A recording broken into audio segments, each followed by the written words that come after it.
Hey, I'm Brian, and welcome to Vinyl.paints. And as you probably already noticed, my setup is a little bit different today. I decided to try to do a live cell painting at Niagara Falls Comic Con and Gotham Central's pop-up marketplace.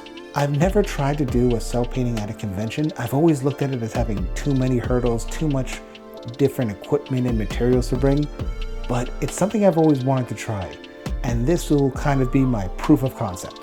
For this video, we'll be painting Lucifer and Charlie from Hazbin Hotel. And don't forget to stick around to the end of the video to see this week's featured painter, NKO. Day one was a little bit chaotic. I didn't stay in Niagara Falls the first night, I actually drove in, so I had a 2-hour commute in the morning. Luckily, Niagara Falls was really nice and they let the vendors set up on the Thursday, so at least on the Friday morning, all we had to do was drive to the convention, get any last minute things up, get my cell painting ready to be painted, and begin the show. Having never cell painted at a convention before, I didn't realize some of the obstacles that would present themselves. Now, some of these may be con specific because different locations might have different obstacles. Like the biggest obstacle I faced at Niagara Comic Con was there was nowhere to wash my brushes or palettes. So I had to fill up a cup of water and that was it, which meant I could only go through one palette and a few brushes every day because I had nowhere to wash them and I wouldn't be able to wash them till the end of the night. And that's one of the reasons why I chose to do this painting. I had suspicions that it might be a little bit tricky, and one of the beautiful things about the Hazbin style is that even though it has a lot of gradients, I knew that when I translated that into a cell painting, I would be limited in my color choices and be more working off of different tones. So because of the limited color palette, I knew that I would be able to handle it even if I had to supply my own water. At the end of day one, I was exhausted and I was a little bit nervous. The convention hadn't been going amazingly. I had a lot of people expressing interest, but nothing was really happening. But I'm one of those people that likes to double down when things are going bad. So I ended up coming across a Gotham Central post saying that the following week they were going to have their pop-up market. And I sent Carlos at Gotham Central an email asking if he had a table available, and they let me in. So at this point, even though I hadn't really done anything at this convention, I had already agreed to do the next one. It wasn't a very successful day, but that's okay because one of the things I love about Niagara Falls, it has a lot of novelty restaurants, and I love novelty restaurants. And for day one, I knew we were going to all-you-can-eat barbecue, so in my head, this is already a win.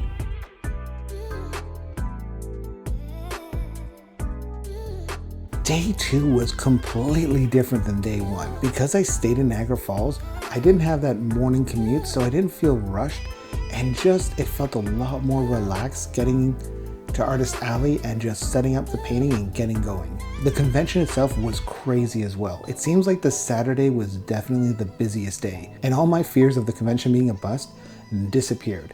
And it was absolutely the right idea to paint live on location.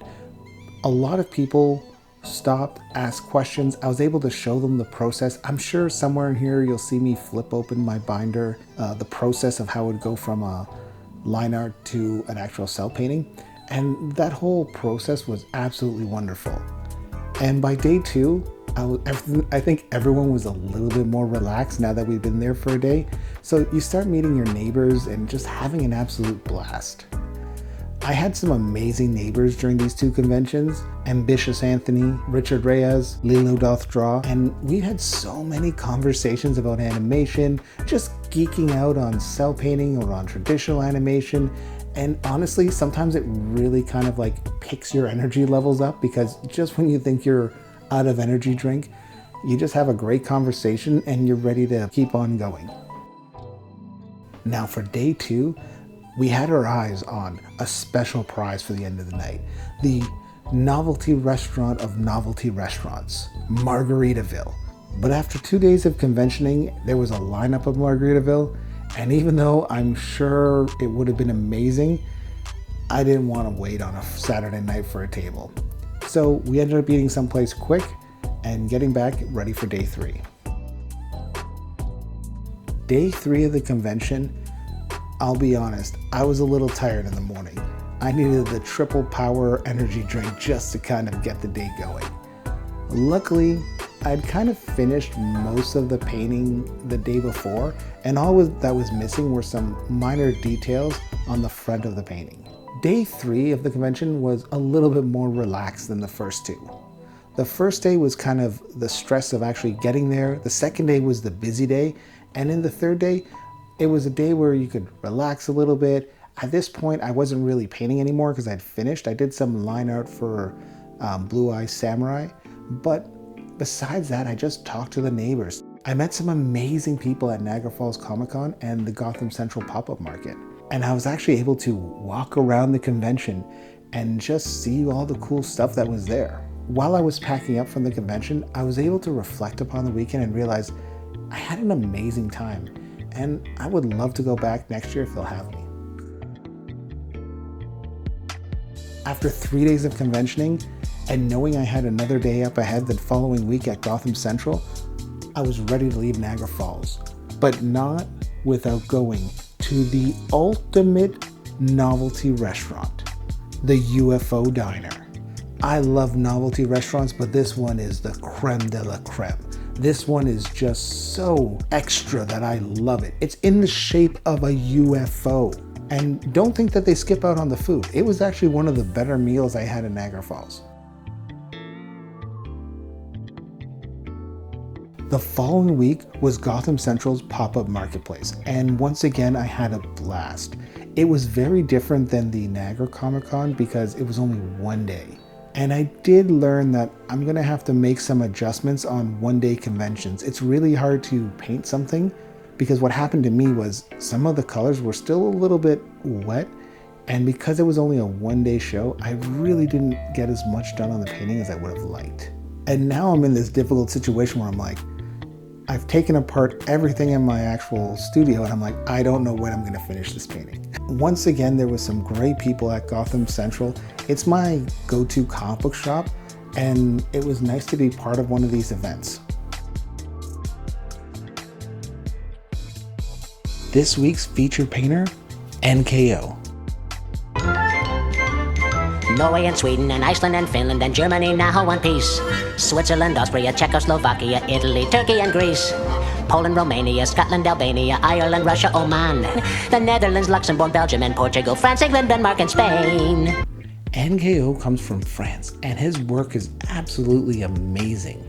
Here are some examples of his amazing work. Not only is his cell painting really impressive, but he's been making cell animated short films for a long time. I'll include more information in the links below so that you can follow his progress. But his animations are absolutely amazing. Not only is he cell painting and animating, one other thing that he's been doing that is absolutely amazing is he's been teaching cell painting for the last 10 years. And that's a dedication to keeping this art form alive. Thank you, NKO, for sharing your art, and good luck on all your ventures. As for how the Hazbin Hotel turned out, I'm actually very pleased with how the painting turned out. The style really does lend itself to traditional cell animation, but spending a little bit more time making something bigger and a little bit more complex than a pocket tune, it really did make me appreciate not only the artistry of the show, but what cell animation still has to offer. I hope you enjoy these paintings from the convention floor. I know it's a little bit different, and I know the lighting isn't exactly the best at all times, and there's a lot of reflections, but I had a great time doing this, and I'd love to do this again. I might save it for multi-day conventions only, but we'll see. I want to thank everyone who stopped by and chatted with me, the people who took cell paintings home, my neighbors, the conventions, Niagara Falls Comic Con and Gotham Central. This was a great experience, and I hope to do it again. Thanks for watching. I'm Brian, and this is Vinyl Paints.